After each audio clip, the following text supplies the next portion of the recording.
Bismillahirrahmanirrahim. Assalamualaikum warahmatullahi wabarakatuh.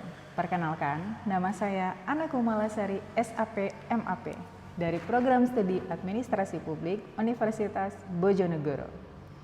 Kali ini saya akan menjelaskan tentang salah satu mata kuliah yang saya ampu, yaitu mata kuliah Penelitian Administrasi dengan kode mata kuliah AP 36040.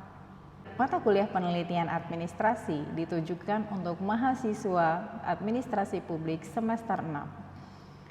Mata kuliah ini juga mendukung salah satu capaian pembelajaran lulusan program studi poin keempat, yaitu mahasiswa diharapkan mampu menganalisis kebijakan publik dengan prinsip-prinsip dan tahapan-tahapan pada metode kualitatif dan kuantitatif dengan beberapa pendekatan di dalamnya, di mana dua di antaranya adalah Impact Participatory Analysis dan Case Study. Mata kuliah ini juga memiliki 3 capaian pembelajaran mata kuliah atau CPMK, yaitu 1. Mahasiswa diharapkan mampu memahami prinsip dasar dan konsep dasar dari penelitian administrasi beserta ruang lingkupnya. Kedua, mahasiswa diharapkan mampu menganalisis isu-isu dan fenomena-fenomena sosial di sekitar mereka yang relevan dengan administrasi publik. Dan yang ketiga, mahasiswa diharapkan mampu untuk mempraktekkan tahapan-tahapan penelitian di lapangan seperti menyusun rencana penelitian, dan yang kedua membuat kerangka berpikir atau riset model dan menyimpulkan hasil temuan di lapangan dengan cara yang terstruktur agar nantinya bisa digunakan sebagai hasil rekomendasi kebijakan. Mata kuliah penelitian administrasi diajarkan dengan teknik DIA, Delivery, Interaction, dan Assessment. Delivery adalah bagaimana pengetahuan disampaikan oleh dosen kepada mahasiswa. Dalam hal ini, saya menggunakan beberapa fasilitas pendukung untuk menyampaikan materi kepada mahasiswa di kelas, yaitu 1 seperti PowerPoint, kemudian saya menggunakan software-software terkait seperti SPSS, NVivo untuk mendukung bagaimana teknik-teknik penghitungan data hasil penelitian. Kemudian interaction. Di dalam proses pembelajaran yang ada di kelas, dosen tidak hanya memberikan pengetahuan atau dengan cara satu arah, tapi terjadi komunikasi 2 arah antara dosen dan mahasiswa.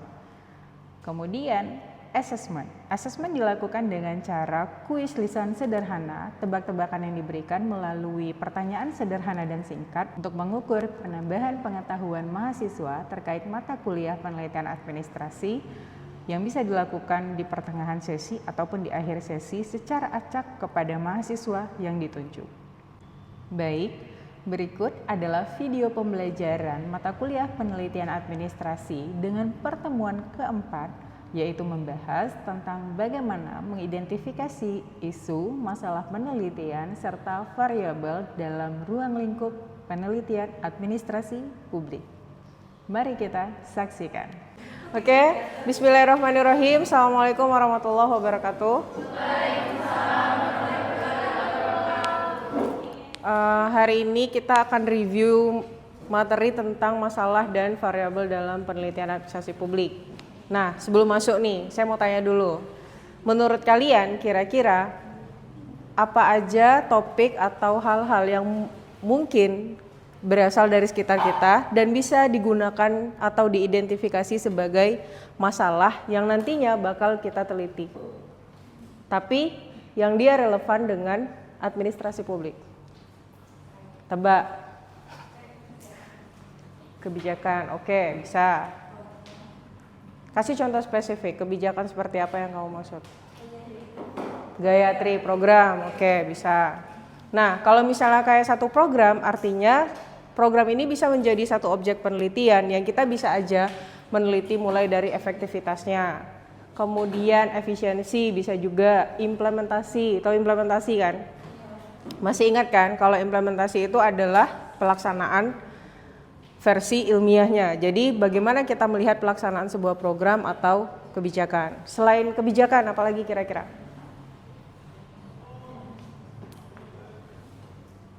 Selain kebijakan apa? Apa? Pelayanan. Nah, itu yang paling sering tuh. Hari ini 1 sampai 10 berapa nilai pelayanan di Rumah Sakit Umum Daerah Bojonegoro? Puskesmas berapa? 1 sampai 10. Puskesmas terdekat rumah kalian. 5. Oh, yang jutek siapa? Kan beda shift, beda orang. Oh, saya curiga jangan-jangan beda lagi yang kamu maksudnya.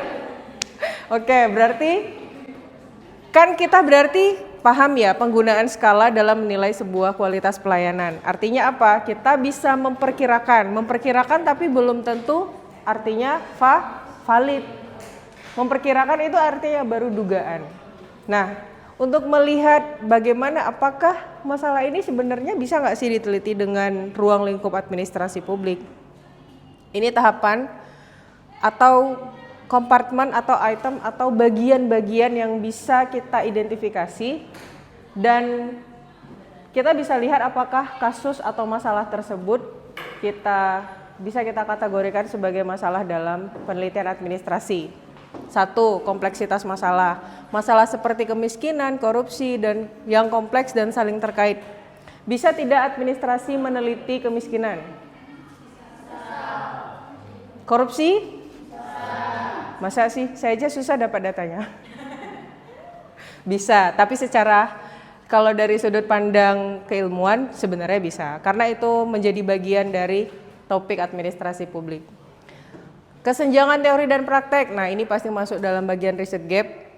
Jadi salah satu cara untuk mengidentifikasi, oh ini masalah bukan ya sebenarnya, adalah dengan membandingkan bagaimana seharusnya secara teori dan bagaimana yang terjadi di praktek di lapangan. Contohnya apa? Secara ilmiah, secara teori disebutkan bahwa kualitas pelayanan publik itu seharusnya bernilai prima, atau di dalam teori kita biasa mengenal dengan istilah prime service. Prime service itu artinya pelayanan premium, gitu ya. Nah, dalam pelayanan premium kita tahu kalau kita perkirakan skala pelayanannya aja 1 sampai 10 itu minimal berapa? 8 lah ya kan. 8 itu kayak gimana kira-kira pelayanannya? B aja itu nggak bisa 8, B aja kayaknya 7 nggak sih? Nah, minimal sesuai SOP. Kalau misalnya kita bicara pelayanan kesehatan di puskesmas, antrian pengambilan obat sesederhana itu. Apakah antrian pengambilan obat itu kalau misalnya sampai 2 jam itu sesuai SOP nggak? Nggak sesuai. Kenapa? Ya masyarakat udah keburu. Bayangin yang antri itu bukan cuma perwakilan keluarga ya, yang antri itu termasuk pasiennya gitu. Kebayang, maksudnya kayak ngantri 2 jam cuma buat dapetin obat. Nah, itu baru obat, belum antrian registrasi. Antrian mobil JKN sama antrian sebenarnya yang ada di rumah sakit itu sangat berbeda. Kalau di mobil JKN contohnya, antriannya itu sudah ditentukan jam 7 lewat 1 menit. Nanti kita setorkan antrian ini ke bagian registrasi paling depan di rumah sakit, tapi nanti habis itu kita dapat jadwal kontrol jam berapa? Jam 9. Jam 9. Itu kalau dokternya datang tepat waktu. Kalau nggak datang tepat waktu, paling cepat setengah 10 lah. Jadi bagaimana cara mengidentifikasinya? Bandingkan saja teori sama praktek yang ada di lapangan. Harapan dan kenyataan, sama seperti kita membandingkan antara harapan dan kenyataan. Kalau dalam riset gap kita punya 3 poin. Membandingkan teori dengan praktek, harapan sama kenyataan, atau membandingkan pengetahuan yang sudah ada sebelumnya sama yang kita butuhkan. Gitu. Kalau dari segi pengetahuan, contoh dulu pelayanan publik itu mostly dilakukan secara manual. Nah, sekarang manual atau serba teknologi? Teknologi. Maka artinya secara keilmuan, ilmu kita yang administrasi publik juga ikut berkembang. Ada pelibatan teknologi. Artinya bermunculan apa? E-service quality, e-government. Induknya tuh di e-government. Nanti yang muncul menjadi anak atau indikatornya atau bagian-bagian pecahan dari e-government ini banyak. Ada dynamic, innovation, apalagi agile government, ada banyak. Salah satu bentuk pemanfaatan teknologi dalam public service adalah pelayanan di digital. Apa sekarang yang nggak digital pelayanannya? Ada nggak? Pelayanan apa yang hari ini tidak digital? Hampir nggak ada. Apa ya? Saya sendiri penasaran kadang apa ya? Paspor digital, KTP digital, KK udah digital, akte digital, apa lagi? Cari ayang aja digital. Iya kan? Pelayanan sekarang itu sudah serba teknologi. Nah, tapi ada tantangan tersendiri nih. Apakah benar setelah teknologi datang, pelayanannya tiba-tiba menjadi semuanya serba cepat? Enggak juga. Ternyata masih banyak kendala yang ada di lapangan. Ternyata berdasarkan hasil observasi, setelah masyarakat melakukan pendaftaran aplikasi IKD, mereka masih harus aktivasi ke kantor, which is tidak online. Kebayang nggak? Kita mau pelayanan yang serba cepat, bisa diakses dari manapun, tapi pas mau diaktifasi, kudu ke kantornya juga gitu. Artinya ini malah hybrid. Hybrid itu offline dan online, gitu. Sayangnya begitu. Terus ada perubahan kebijakan. Perubahan kebijakan, wah ini sebenarnya adalah kita pasti bicaranya itu lebih ke dampak. Dampak itu ada dua, negatif dan positif. Perubahan kebijakan apa yang paling kalian sorot hari ini? MBG. Yang kemarin baru demo, coba.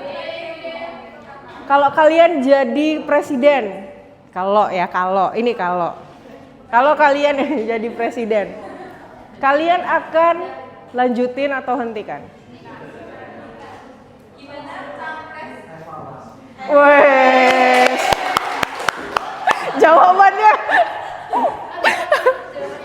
Jawabannya evaluasi, sangat diplomatis ya. Maksudnya dievaluasi biar anggarannya dinaikin. Nggak bisa. Jadi kalau misalnya kita bicara perubahan kebijakan, dari yang awalnya kita nggak punya MBG, tiba-tiba kita diumumin bakal ada MBG. Ya ada yang seneng, pasti ada yang nggak seneng juga. Tapi pertanyaannya mana yang paling banyak? Tapi apakah sebenarnya pembuatan kebijakan itu hanya sekedar membandingkan suara mayoritas sama minoritas? Enggak. Kenapa? Kenapa dalam membuat kebijakan itu kita tidak hanya mempertimbangkan suara mayoritas sama minoritas? Kenapa? Ada pertimbangan lain apa yang kira-kira mendesak? Pertanyaannya adalah seberapa mendesak program atau kebijakan ini harus disahkan. Itu sebabnya kalau misalnya kayak kita mau daftarin satu topik atau mengajukan satu isu agar diproses menjadi sebuah undang-undang, itu ada proses RUU dulu, rancangan undang-undang. Itu untuk melihat sebaran data. Misalnya dulu pada saat pengesahan undang-undang pelecehan seksual, sebelumnya kan belum ada tuh. Nah, terus sebelum dia disahkan, itu bahkan kalau untuk RUU pelecehan seksual itu kalau saya nggak salah ngantri selama 3 tahun untuk bisa disahkan menjadi sebuah undang-undang. Dan sebuah undang-undang punya waktu yang berbeda dari RUU ke UU itu untuk bisa disahkan. Yang undang-undang pelecehan seksual itu misalnya bisa sampai 3 tahun, masih statusnya RUU, baru kemudian diproses menjadi undang-undang. Kebijakan yang lain bisa lebih cepat. Lebih cepat, iya realitanya gitu. Nah tapi idealnya adalah sebuah kebijakan atau program itu tidak seharusnya ditetapkan terlalu cepat. Sebenarnya gitu. Ya, berarti contoh kasusnya udah pada paham kan? Ada efektivitas. Kalau efektivitas itu kita bicara seberapa efektif sebuah kebijakan atau program. Nah ini contoh efektivitas bantuan sosial Jakarta menurut data BPS. Efektivitas program beasiswa satu desa 10 sarjana atau 10 sarjana per desa. Mana warga Bojonegoro ini? 10 sarjana per desa. Sebenarnya dulu namanya satu desa 2 sarjana. Nah, tapi karena berdasarkan data ternyata overload. Overload tuh dalam artian yang mengajukan banyak, kuota sedikit, akhirnya di-upgrade. Kan kaya. Bojonegoro kaya nggak? Kaya banget. Kaya banget, bukan kaya aja, kaya banget. Nah, setelah itu di-upgrade lah beasiswa ini kuotanya menjadi 10 dan namanya dirubah dari yang tadinya 1 desa 2 sarjana jadi 10 sarjana per desa. Bisa nggak itu diteliti efektivitasnya? Bisa banget. Tapi untuk angkatan kalian sekarang udah nggak bisa. Udah banyak, udah kemarin tuh udah.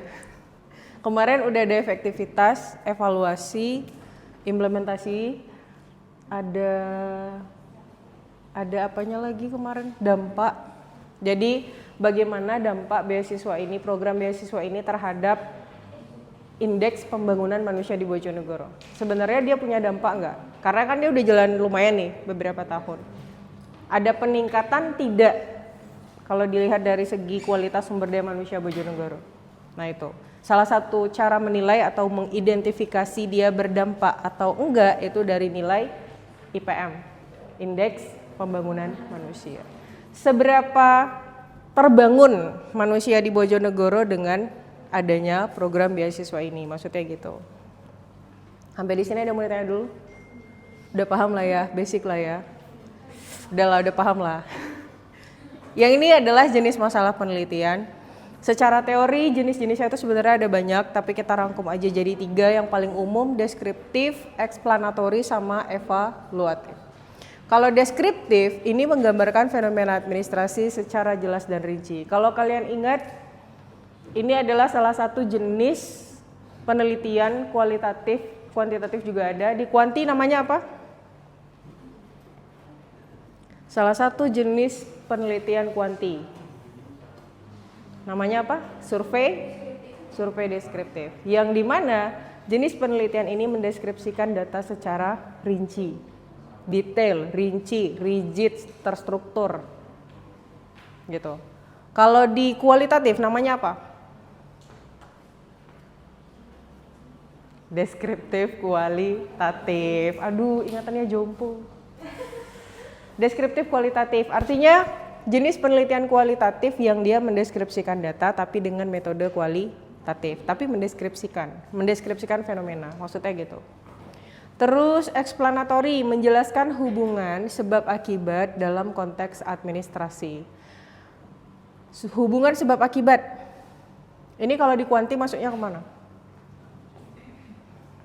Contoh penelitian kuanti yang explanatory.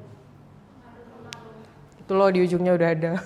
Pengaruh kepemimpinan terhadap kinerja ASN 2023. Pengaruh teknik mengajar Miss Ana di kelas penelitian administrasi tahun ajaran 2025-2026 terhadap kemampuan mahasiswa dalam presentasi. Nah itu pengaruh itu berarti dia menjelaskan hubungan sebab akibat. Explanatory ya itu namanya. Apakah Miss boleh tidak meneliti pengaruh tapi pakai kualitatif? Boleh nggak? Boleh tidak meneliti pengaruh, hubungan pengaruh tapi pakai kualitatif? Bisa nggak? Bisa tidak meneliti hubungan sebab akibat tapi pakainya kualitatif? Nggak bisa. Kenapa?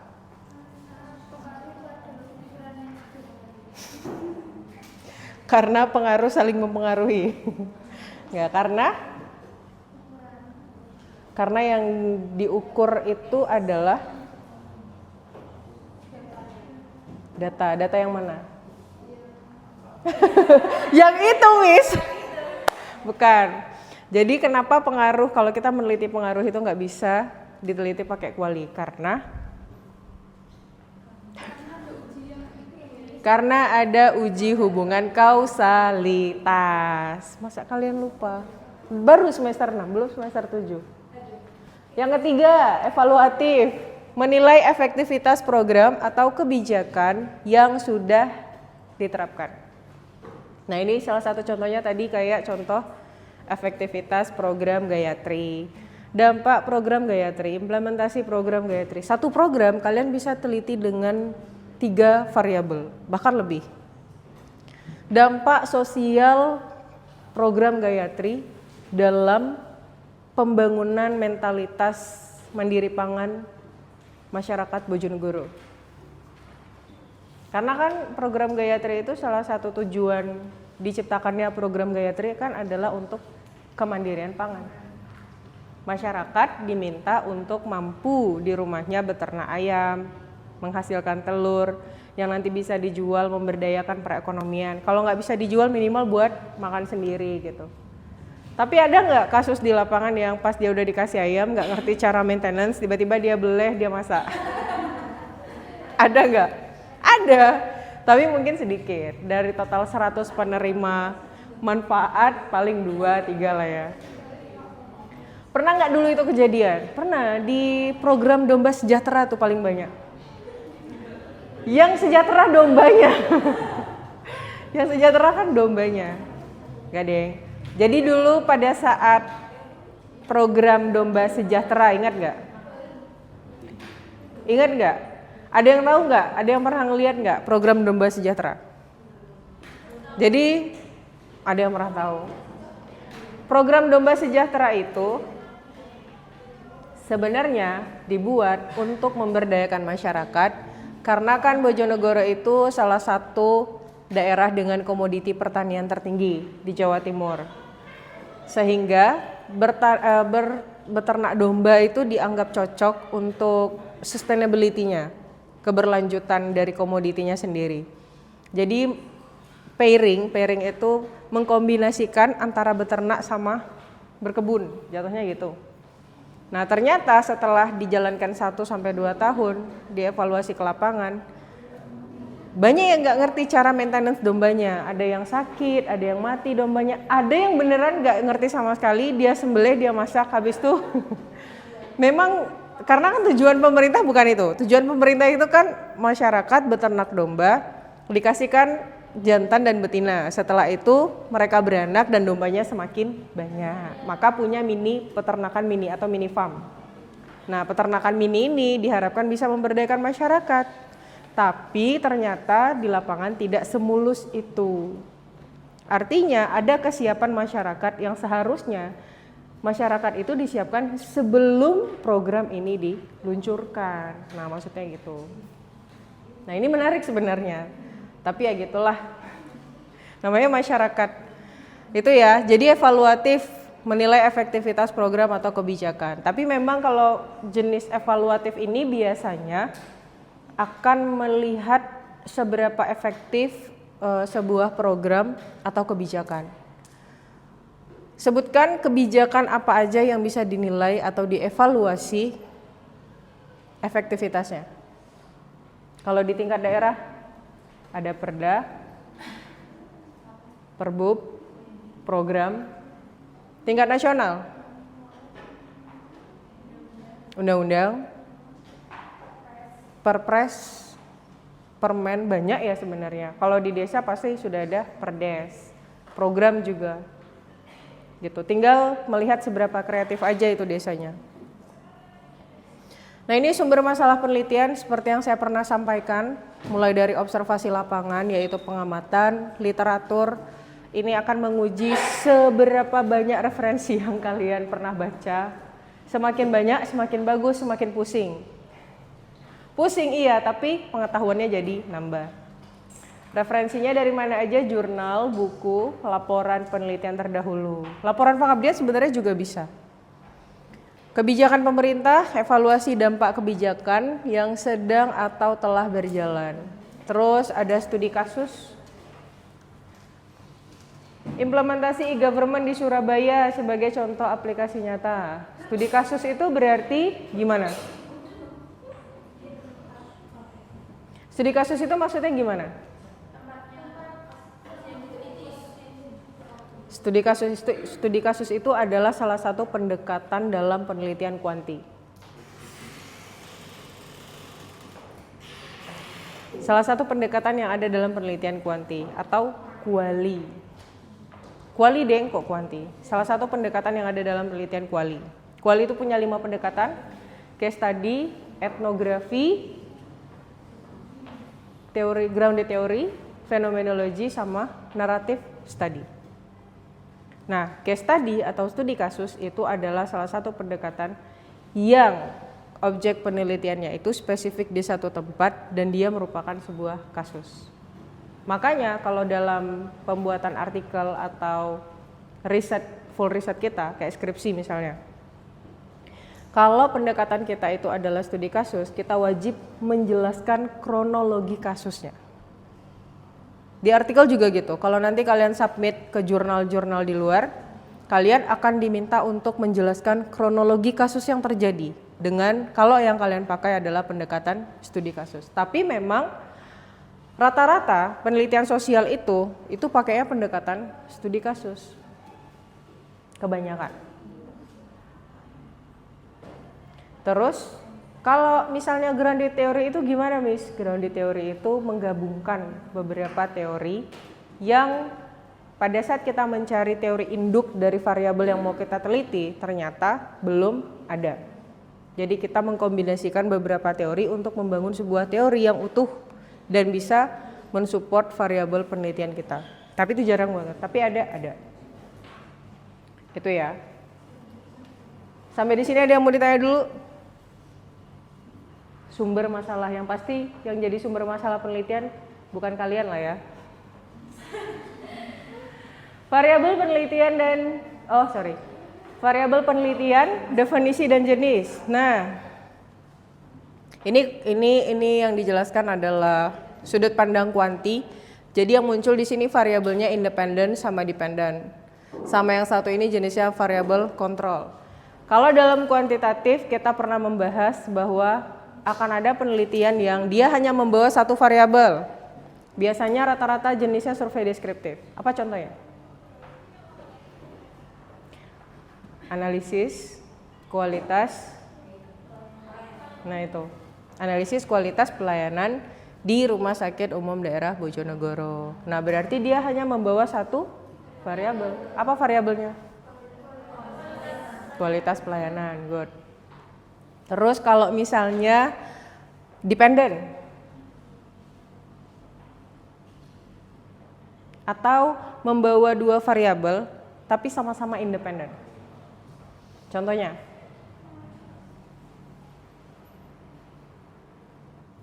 dua variabel tapi sama-sama independen.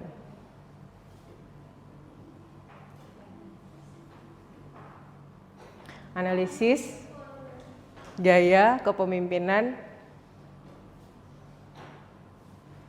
otoriter pada kepala sekolah di sekolah lanjutan tingkat pertama 1 Bojonegoro, contoh. Nah, berarti variabelnya ada gaya kepemimpinan dan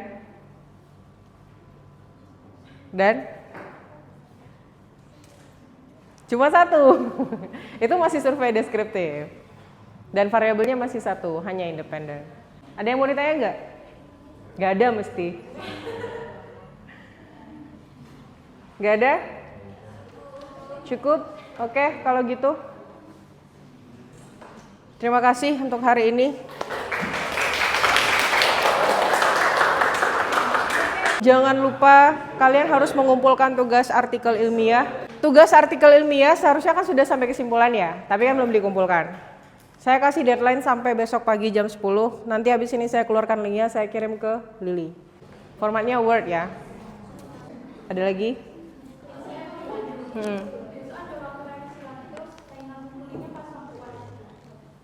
Iya, ini hanya untuk tugas. Jadi setelah itu nanti untuk yang UAS beda lagi. Memang tujuannya salah satunya adalah UAS. Jadi nanti pada saat kalian sudah kumpulkan yang artikel untuk tugas ini, kalian misalnya cek nih, tiba-tiba ngerasa kayaknya ini aku salah ya, kalian perbaiki. Gitu. Jadi yang dinilai untuk UAS sama yang di artikel bisa jadi nilainya beda. Kenapa? Ya bisa jadi kalian sudah memperbaiki artikel yang kalian bikin, kemudian jadi lebih baik dan nilainya jadi lebih bagus. Ada lagi kira-kira? Cukup? Terima kasih untuk hari ini. Saya tutup. Wassalamualaikum warahmatullahi wabarakatuh. Demikianlah video pembelajaran di kelas mata kuliah Penelitian Administrasi pertemuan keempat dengan mahasiswa semester 6. Video ini digunakan sebagai salah satu syarat penyusunan dokumen pernyataan diri dosen dalam unjuk kerja Tridharma Perguruan Tinggi. Dengan adanya video ini diharapkan menjadi salah satu pertimbangan dalam proses sertifikasi dosen. Akhir kata saya ucapkan terima kasih dan wassalamualaikum warahmatullahi wabarakatuh.